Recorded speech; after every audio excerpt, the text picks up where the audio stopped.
നല്ല വീട് നല്ല നഗരം പദ്ധതി അതിവിജയകരമായി മുന്നോട്ട് കൊണ്ടുപോകുന്ന ഒരു നഗരസഭയാണ് കുന്നംകുളം നഗരസഭ.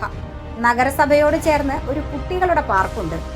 നഗരസഭയുടെ നല്ല വീട് നല്ല നഗരം പദ്ധതിയുടെ വിജയം എത്രയെന്ന് കാണണമെങ്കിൽ നമ്മൾ അങ്ങോട്ടൊന്ന് ചെന്ന് നോക്കിയാൽ മതി. ഇത് കുന്നംകുളം നഗരസഭയുടെ കുട്ടികളുടെ പാർക്കാണ്. ദിവസവും കുട്ടികളുമായി നിരവധി പേരാണ് ഇവിടെ എത്തുന്നത്.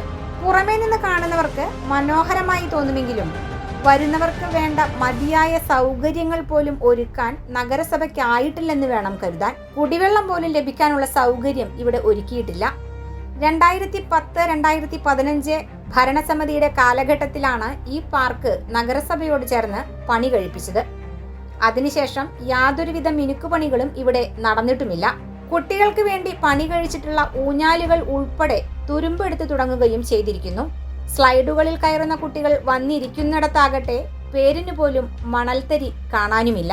ഇരിപ്പിടങ്ങൾ പോലും വൃത്തിയാക്കാനോ ഇവിടെ ഒരു കാവൽക്കാരനെ ഏർപ്പാടാക്കാനോ നഗരസഭ ഇതുവരെയും ശ്രമിച്ചിട്ടില്ല.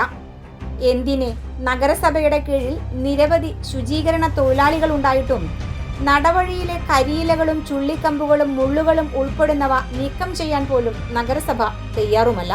ഇതെല്ലാം കുഞ്ഞു മക്കളുമായി വരുന്ന മാതാപിതാക്കളുടെ ശ്രദ്ധയിൽപ്പെട്ടില്ലെങ്കിൽ കുട്ടികളുമായി ഉല്ലസിക്കാൻ വന്നിട്ട് ആശുപത്രിയിലേക്ക് പോകേണ്ടി വരുന്ന സാഹചര്യവും ഇവിടെ ഉണ്ടായേക്കാം. ഇനി ഇവിടെയുള്ള വാട്ടർ ഫൗണ്ടനാണ് കാണേണ്ട കാഴ്ച. നയന മനോഹര കാഴ്ച സമ്മാനിക്കേണ്ട വാട്ടർ ഫൗണ്ടനിലേക്ക് നോക്കിയാൽ കാണാൻ കഴിയുന്നത് കൂത്താടികൾ നിറഞ്ഞു കിടക്കുന്ന കാഴ്ചയാണ്. ഇതെല്ലാം പോട്ടെ, പാർക്കിലേക്ക് കയറിയാൽ നഗരസഭയിലെയും സുഭിക്ഷ ക്യാൻറ്റീനിലെയും മലിനജല പ്ലാന്റിൽ നിന്ന് വരുന്ന ദുർഗന്ധവും സഹിക്കണം. ലക്ഷങ്ങൾ മുടക്കി നിർമ്മിച്ച ഈ പാർക്കിന് ഒരു ശാപമോക്ഷം ഉണ്ടാകുമോ? ഉണ്ടെങ്കിൽ ആ മോക്ഷം നൽകേണ്ടതാരെ? News fact, Kunnamkulam. ഇഷ്ടങ്ങൾക്കൊപ്പം ജീവിക്കുമ്പോൾ ജീവിതം എത്ര മധുരകരമാണ്. ഞാൻ അറിയാത്ത എന്റെ കഴിവുകളെ കണ്ടെത്തി തന്നത് എന്റെ ഹസ്ബൻഡാണ്.